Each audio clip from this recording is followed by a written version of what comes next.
रणभूमि के सियासतदानों से सीधी बातें, खास कार्यक्रम फेस टू फेस सिर्फ न्यूज़ 11 पर। नमस्कार, स्वागत है आपका न्यूज़ 11 में और मैं हूं आपके साथ बलराम शर्मा। इस वक्त हम अटल्ला चुंगी पर बैठे हुए हैं। यह हमारे गोलू भैया का गेस्ट हाउस है और इस गेस्ट हाउस में हमारे साथ बैठे हुए हैं भारतीय जनता पार्टी के वृंदावन नगर अध्यक्ष विनीत जी हमारे साथ में, विनीत शर्मा जी। पहले तो भाई साहब आपको, क्योंकि आप तो पूरे मार्गदर्शक हैं इस पूरे वृंदावन के, तो आपको तो तटस्थ होकर के हमारी शुभकामनाएं, क्योंकि सारे प्रत्याशी आपके ही संरक्षण में चुनाव लड़ रहे हैं। भाई साहब, किस तरीके का चुनाव माहौल इस समय देख रहे हैं और क्या आंकलन आप अभी तक निकाल पाए हैं अपने पास? देखिए, वृंदावन नगर में 9 वार्ड हैं हमारे, और 9 वार्डों में हमने बहुत सोच समझ के 9 प्रत्याशी, बिल्कुल ऐसे प्रत्याशी निकाले हैं जो हमेशा समाज के हित में काम करते रहे हैं और पार्टी के कर्मठ कार्यकर्ता हैं। तो और आदरणीय योगी जी की जो सरकार में हमारे काम हुए हैं, पिछले नगर निगम में जो काम हुए हैं, उन सारे कामों का हम लोगों को लाभ मिलेगा और हम पूरे 9 वार्ड ये जीत रहे हैं। 100% हम 9 वार्ड यहाँ से जीतेंगे। आप कहते हैं कि हमने प्रत्याशियों को ऐसे चुना है जो कर्मठ हैं या ढंग से उन्होंने कार्य पार्टी के लिए किया है। भाई साहब, आप ही के कार्यकाल के जो अंदर क्षेत्र आता है जिसमें 9 वार्ड आप अपने आप बताते हैं, उसमें भाई साहब कई सारे लोग आपकी बीजेपी पार्टी के विरोधी हो गए हैं, वह बागी होकर के चुनाव मैदान में उतरे हुए हैं। ऐसे में उनका रोष है कि पार्टी से लेन देन हुआ है, पार्टी ने लेन देन करके समीकरण बैठा करके चुनाव में जो वोट जो दी हैं, जो सिंबल जिनको दिए हैं, उन लोगों को पैसा ले करके सिंबल दिए हैं। ऐसे में आप कहते हैं कि हमने कर्मठ लोगों को चुना है। देखिए, ऐसा है, किसी भी एक, मैंने जब जिस समय टिकट की घोषणा हुई, उस टिकट की घोषणा के बाद मैंने हर कार्यकर्ता का पूरा परिचय अपने सोशल मीडिया से डाला। हर कार्यकर्ता का परिचय कि ये कार्यकर्ता कब से संगठन में लगा हुआ है और क्या इसकी पूरी उसकी वो डाली। अब बात रही कि ऐसे हमारे कार्यकर्ता जो हमारे प्रत्याशी के खिलाफ खड़े हो गए हैं या जो आरोप प्रत्यारोप लगा रहे हैं, तो ये एक स्थानीय निकाय चुनाव है। इस निकाय चुनाव में लोगों की मंशाएं यही होती हैं कि पार्टी जो लगातार जिनको हम लोग टिकट देते आ रहे हैं, तो अब उनकी भी ये मंशा थी कि इस बार भी हम उन्हीं को टिकट दें।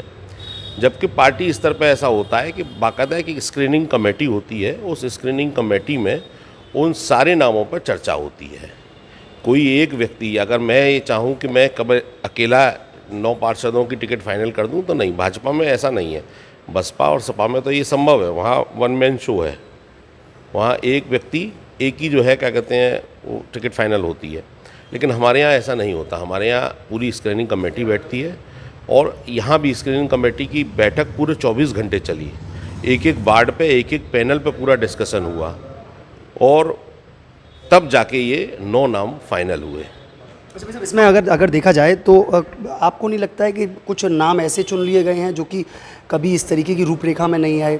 हालांकि लोगों का कहना ये है कि अब की बार जो अध्यक्ष जी ने नाम जो चिन्हित करके भेजे हैं वो अपने अपने लोगों के भेजे हैं, लेकिन यहाँ एक चीज़ ऐसे करके क्लियर हो जाती है, मुन्ना जी जबकि अध्यक्ष जी के बड़े ही नज़दीकी हैं, बड़े ही संग में रहते हैं, ऐसे में जब उनका नाम नहीं जाता है तो ये स्पष्ट हो जाता है कि ऐसा तो शायद नहीं होगा।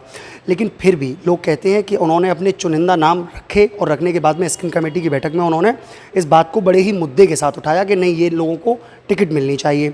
हालांकि नामों की लिस्ट में बहुत सारे नाम अन्य भी थे, लेकिन फिर भी उन्हीं लोगों को चुना गया।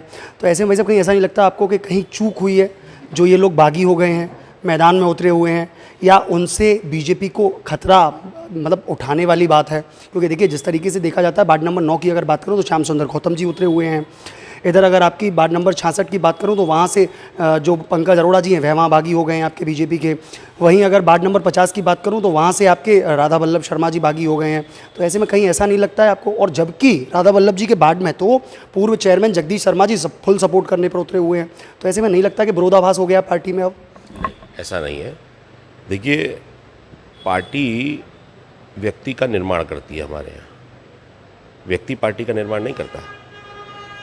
अगर मैं ये सोचूं कि मैं आजीवन अध्यक्ष रहूं वृंदावन का, तो ये संभव नहीं है। मेरे से पहले पूर्व अध्यक्ष थे और मेरे बाद भी बहुत अध्यक्ष होंगे। अगर मैं ये कहूं कि नहीं, किसी कार्यकर्ता, नए कार्यकर्ता को आप जो है मौका दो ही मत, केवल आप ही आपको रिपीट करो, तो ऐसा संभव पार्टी में, हमारे भारतीय जनता पार्टी में नहीं है। और मैं ओवरऑल 70 वार्डों की बात करूंगा। 70 वार्ड जो हमारे यहाँ आपने देखा होगा 85% लोग नए हैं। तो उन नए कार्यकर्ताओं को, जो कार्यकर्ता पिछले कई सालों से लगा हुआ है, पार्टी में काम कर रहा है, तो क्या आप उनको मौका नहीं देंगे? जहाँ तक रही बात केवल इसकी कि केवल मैंने अपने अपने आदमी रख दिए, तो ये बात तो ये मैंने ख़त्म कर दी कि स्क्रीनिंग कमेटी बैठती है, वो स्क्रीनिंग कमेटी, अच्छा पैनल जो जाता है, पैनल 3 से 4 लोगों का जाता है और हर एक नाम पर चर्चा होती है। अगर मैं उन चारों नामों को मैं भेज रहा हूँ और उन चारों नामों का वहाँ डिस्कशन हो रहा है और डिस्कशन होने के बाद वो फिर वो नाम फाइनल हो रहा है, तो इसका मतलब पूरी स्क्रीनिंग कमेटी का डिसीजन ही उन्होंने एक तरफ रख दिया। ऐसा संभव नहीं है। आप बागी के रूप में बात कर रहे हैं कि बागी के रूप में खड़े हो गए वो, तो ये उनकी अपनी सोच है। जिस सोच को पार्टी के कितने बड़े चेहरे हुए जो पार्टी से ऊपर हटके और जिन्होंने ये सोचा कि हम पार्टी से ऊपर हैं, अब वो कहाँ है? पार्टी ने साइड में कर दिए। वो पार्टी से ऊपर कोई नहीं है, पार्टी से ऊपर मैं भी नहीं हो सकता। अगर आपकी बातों में अगर मैं सीधी सी बात समझूं कि जो अभी बागी हुए हैं उनको पार्टी दरकिनार करने का काम करेगी? बिल्कुल करेगी। हमारी पार्टी अनुशासन के लिए मानी जाती है। अगर कोई व्यक्ति अनुशासनहीनता कर रहा है, चाहे वो कितना भी वरिष्ठ हो, वो हटेगा। तो जो दावा कर रहे हैं, जो वो छाती ठोक करके दावा कर रहे हैं कि हम जीतने के बाद में भी या हारने के बाद में भी पार्टी ज्वाइन कर लेंगे, तो ऐसे में क्या पार्टी उन लोगों को स्वीकार करेगी? बिल्कुल करेगी। क्यों करेगी? ऐसे तो एक परंपरा डल जाएगी कि पार्टी के प्रत्याशी के खिलाफ आप चुनाव लड़िए और उसके बाद पार्टी में आ जाइए। सर, एस के शर्मा को भी तो आपने अपने संरक्षण में दोबारा से ले लिया है। एस के शर्मा का एक उदाहरण, एस के शर्मा का उदाहरण आपके पास बिल्कुल सटीक है, लेकिन वो पार्टी में आए, हारने के बाद आए और हमारे मंशा के अनुरूप आए। अब ऐसा थोड़ी ना कि वो विधायक बन जाए, विधायक बनने के बाद फिर वो पार्टी उनको ले ले। अब वो हमारे यहाँ काम करेंगे, हमारे संगठन में काम करेंगे। अगर कोई व्यक्ति ये चाह रहा है कि मैं केवल सत्ता में रहूं और हमेशा मैं ही चुनाव लड़ूं और हमेशा मैं ही प्रतिनिधित्व करूं, तो ये गलत है। और भी तो कार्यकर्ता है वार्ड में, किसी का भी नंबर आ सकता है। सारे कार्यकर्ता आप दिग्जी वृंदावन का नेतृत्व करते हैं।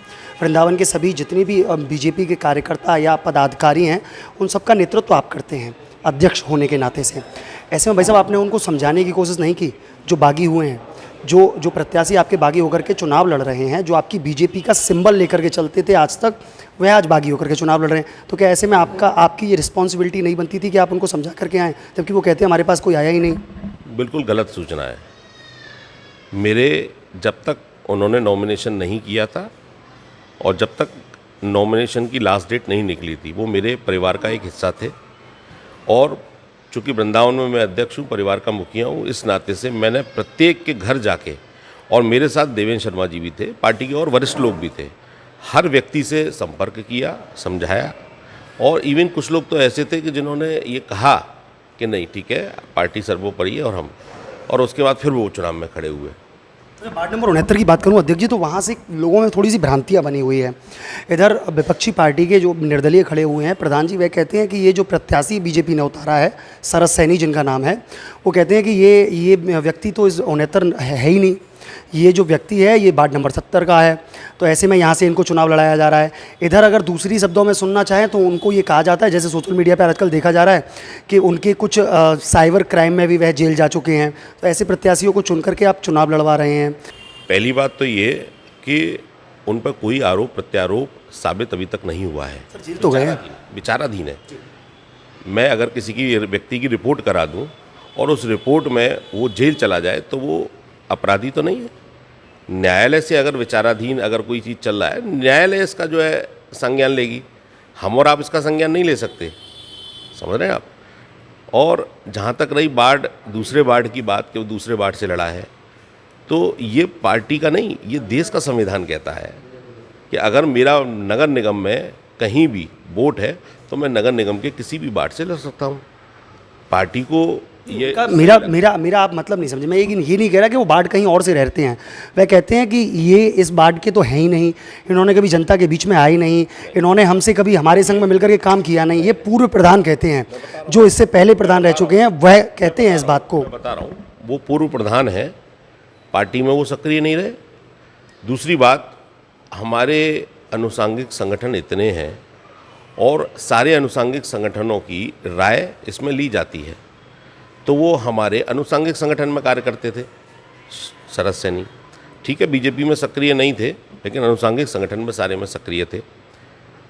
तो और जो आरोप लगा रहे हैं, प्रत्यारोप लगा रहे हैं, वो कहाँ सक्रिय रहे? हमारी पार्टी में भी नहीं रहे। नाम तो उनके भी गए थे स्क्रीनिंग कमेटी में, जो नाम गए थे तो शायद प्रधान जी का भी नाम था कमेटी में, इसलिए वहाँ उनका नाम वहाँ था। वो नाम इसलिए उनके नाम पर चर्चा की गई कि एक ओबीसी जो चेहरे हैं, ओबीसी चेहरे के नाम से उनका नाम वहाँ हमने रखा था। अच्छा, मुन्ना जी को लेकर के भी मैंने सुना बड़ी जद्दोजहद चली आपके द्वारा, कई बार ये उठाया गया कि मुन्ना जी को टिकट मिलनी चाहिए। क्या वाकई में ये सही बात थी कि जिस तरीके से जद्दोजहद वहाँ पे चली मुन्ना जी के नाम को लेकर के? ठीक है, ऐसा मैं बता रहा हूँ आपको कि 3 या 4 नाम जाते हैं स्क्रीनिंग कमेटी में, और उसमें भी फर्स्ट, सेकंड, थर्ड प्रायोरिटी जाते हैं। एक एक नाम पर डिस्कशन होता है। जब मुन्ना लाल निषाद का नाम हुआ, क्योंकि हमारे वर्तमान पार्षद थे और नगर निगम में जितने काम हुए 9 वार्डों में, और उस नगर निगम के 9 वार्डों के कामों में हाईएस्ट काम जो हुआ वो इनके प्रस्ताव से इनके वार्ड में काम हुआ, जो नगर निगम की बुकलेट आई है। ठीक है, तो अच्छे प्रत्याशी हो सकते थे, लेकिन ये प्रत्याशी जो पार्टी ने और बाकी स्क्रीनिंग कमेटी ने निकाला, ये भी अच्छे प्रत्याशी हैं। तो डिस्कशन तो हर 3 नामों पे हुआ, हर 4 नामों पे हुआ।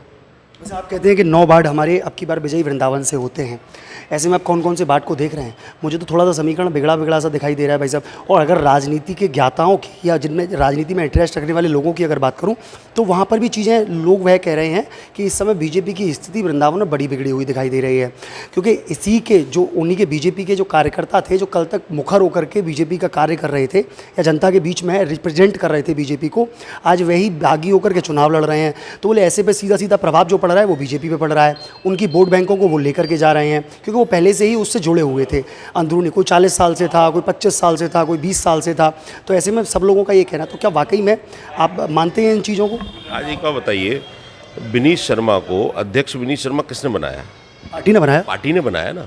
तो जो बागी लोग खड़े हुए हैं उनको किसने बनाया? पार्टी ने ही बनाया ना, पार्टी के कार्यकर्ताओं ने ही बनाया ना। तो क्या पार्टी का कार्यकर्ता या पार्टी के जो व्यक्ति जिन्होंने जनता ने जिसको जो है नुमाइंदा बनाया है, या तो उनमें इतना जो है क्या कहते हैं सोच नहीं होगा कि ये पार्टी का बागी प्रत्याशी है और बागी खड़ा हो रहा है, हमारे एक कमल के खिलाफ खड़ा हो रहा है, तो हमारी वोट कहाँ जानी चाहिए?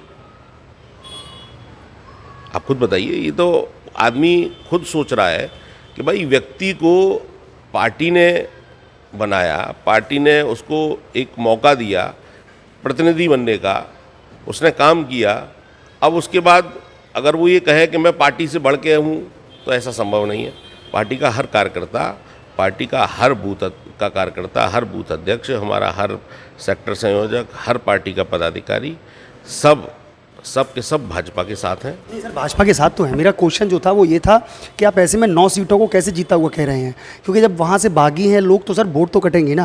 ये तो आप भी मानते हैं कि आज अगर अध्यक्ष जी विनीत जी हैं, कल अगर अध्यक्ष मैं बन जाता हूँ, तो जितनी वैल्यू मेरी है उतनी वैल्यू आपकी भी तो रहेगी अध्यक्ष होने के नाते से। पूर्व अध्यक्ष आज हमारे राजेश पंडित जी वह पूर्व अध्यक्ष रह चुके हैं, नगर अध्यक्ष, लेकिन आज भी लोग उन्हें संबोधित नगर अध्यक्ष के नाम से करते हैं। बिल्कुल आप सही कह रहे हो। मैं ये कह रहा हूँ, मैं वही चीज़ तो आपको बताने की कोशिश हूँ कि पार्टी से ही हमारी वैल्यू है। हम अगर पार्टी से अलग हट के जाएंगे, हमारी कोई वैल्यू नहीं। मैं कितने आपको उदाहरण दिखा दूँ उनकी कितनी वैल्यू रही है। आप राष्ट्रीय स्तर पर देख लीजिए, पार्टी से अलग हट के क्या हुआ। तो मतलब आपका कहना है कि 9 सीटें वृंदावन से बजाई हैं? 100% 9 सीटें हम जीतेंगे। टक्कर पे कोई नहीं है? देखिए, टक्कर तो फर्स्ट जिसकी टक्कर होगी सेकंड वाले से होगी। अब आप सोचोगे सेकंड कोई आए नहीं, तो ऐसा तो संभव ही नहीं है। टक्कर रहेगी। टक्कर तो रहेगी, हर एक से टक्कर होगी, हर वार्ड में। आखिरी सवाल विनीत जी, आपके द्वारा भी मेयर का उम्मीदवार चुनने के लिए अपनी सूची जारी की गई थी, क्या हताशा हाथ लगी? देखिए, मैं कहना ये चाह रहा हूँ, क्योंकि जिस तरीके से बागी होने की बात चल रही है, तो ये एक उदाहरण के तौर पे है। आपने भी मेयर के लिए टिकट मांगी थी, लेकिन उसमें आपको हताशा हाथ लगी, फिर भी आप होकर के बागी नहीं हुए। तो क्या कुछ मैसेज भी देना चाहेंगे लोगों को इस बात को लेकर के? देखिए, पार्टी का हर पदाधिकारी, हर कार्यकर्ता ये चाहता है कि हमें पार्टी टिकट दे और हम चुनाव लड़ें। अगर मैंने भी कहीं पे ये आवेदन किया था तो यही मेरी सोच थी, लेकिन पार्टी सर्वोपरि। मैंने बताया आपको, जो पार्टी का डिसीजन है वो हम सबको मान्य है। हमारे महानगर के अध्यक्ष आदरणीय विनोद अग्रवाल जी चुनाव में खड़े हैं। वो तो कहते हैं कि वो मतलब लोगों की बात करूं, हालांकि मैं नहीं जाना चाह रहा था मेयर पद पे क्योंकि टॉक थोड़ी सी लंबी हो जाती, लेकिन जब आपने छेड़ दिया है तो मैं पूछ ही लेता हूं। भाई साहब, उनको व्यवहार को लेकर के बड़े लोग परेशान हैं। वह कहते हैं कि ये जब महानगर अध्यक्ष थे तो इतनी सारी चीज़ें, इनकी ऑडियो वायरल हो जाती हैं, इनकी इतनी सारी चीज़ें वायरल हो जाती हैं, बार बार वो है एक तंबूरा पार्टी पर ठोप देते हैं, मैं रिज़ाइन दे रहा हूँ, मैं इस्तीफ़ा दे रहा हूँ। ऐसे में भाई साहब फिर उनको मेयर पद का उम्मीदवार चुन लिया जाता है। ऐसा पार्टी में नेता होना, मैं ये कह रहा हूँ, हमारी पार्टी के लिए गर्व की बात है। सर ऐसा मतलब इतनी तरीके से गाली गलौज देना, असम्मानित तरीके से बातें करना। वो ऑडियो अभी भी ये विचाराधीन है कि ये ऑडियो उनकी है कि नहीं। सर आवाज़ समझ में आ रही है लोगों के सर, मीडिया ने वायरल किया है, कई चैनलों ने उसको चलाया। उसकी कंप्लेंट भी है, रिपोर्ट भी है, उसकी जांच हो रही है। जांच का विषय है कि वो उनकी ऑडियो है कि नहीं। वैसे आप जांच कह करके बड़ी चीज़ों को गुमराह कर देते हैं। देखिए, मैंने वार्ड नंबर 69 की बात किया तब भी आपने जांच को टाल दिया, अब यहाँ अगर ऑडियो की बात कर रहा हूँ तो भी आप टाल रहे हैं। संविधान ने एक ऐसी परंपरा बना रखी है, आप किसी चीज़ को हम और आप डिसीजन नहीं ले सकते। ये चीज़ कह तो सकते हैं। नहीं, आप कह रहे हैं और मैं उसका जवाब दे रहा हूँ। भाई आप उस चीज़ को कह रहे हैं, मैं उसका जवाब। इतना कर्मठ कार्यकर्ता और हर कार्यकर्ता के लिए 24 घंटे उपलब्ध रहने वाला कार्यकर्ता विनोद अग्रवाल है। बहुत बहुत धन्यवाद। तो हमारे साथ रहे वृंदावन नगर अध्यक्ष विनीश शर्मा जी, जिन्होंने बताया कि वृंदावन में वह दो चीज़ों को साफ कर देते हैं। पहले तो कहते हैं वे कि वृंदावन में हमारी 9 सीटें कन्फर्म हैं, 9 सीटें हम जीत करके लेके जाएंगे वृंदावन से, क्योंकि वो वृंदावन का नेतृत्व करते हैं। तो इसलिए वृंदावन में ताल ठोक करके कहते हैं कि 9 सीट हमारे हाथ में है, बीजेपी के पक्ष में जाएंगी।